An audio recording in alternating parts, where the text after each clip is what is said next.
বন্ধুরা, এই দিনটা আমরা কি সুন্দর মজা করে কাটালাম। এডিটে একটু আসতে দেরি হলো, কালকে দিদির জন্মদিন ছিল। তো হ্যালো বন্ধুরা, দেখতেই পাচ্ছ আমরা চলে আসলাম নতুন কেকের রেসিপি নিয়ে। আমি আর বেস্ট ফ্রেন্ড আজকে রাতে 11:30টার সময় দিদির জন্য কেক বানাতে বসে পড়েছি। সব ইনগ্রিডিয়েন্টস নিয়ে, ঘরের দোকানপাট বন্ধ বলে ঘরের জিনিসপত্র নিয়ে করতে হলো। মাখন ফাখন লাগিয়ে বাটির মধ্যে আমরা অনেক হ্যাপা করে জিনিসপত্রগুলো বানালাম।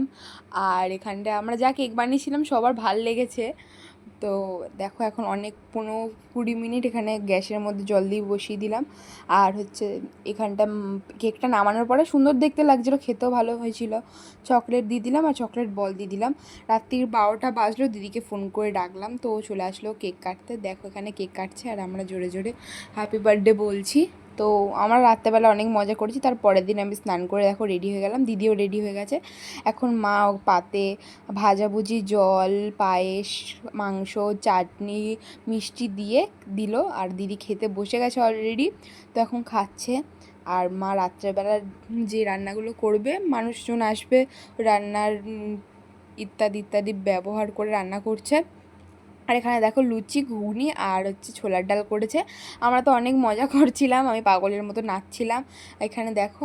আর এখানে সবাই মিলে খুবই মজা করছিলাম, রাত্রেবেলা নাচছিলাম। দেখো আমাদের নাচ ভালো হয়েছে নাকি কমেন্টে করে আমাদের জানাবে। আর এখানে আমাদের কেকটা এখন আনা হয়ে গেছে। এখানে আদিতি না লিখে লোক আন্টিরা আর্টসটি লিখে দিয়েছে। আমরা তো খুব মজা করছি এখানে হাততালি ফাততালি বাজিয়ে। তো এখন কেক কাটার সময় চলেছে। কেকটা খুব দারুণ দেখতে লাগছে, চকলেট কেক ছিল। আমাদের চারিদিকে মোমবাতি দিয়ে দেখো। ব্লগটা কেমন লাগলো কমেন্টে করে জানাবে। ধন্যবাদ।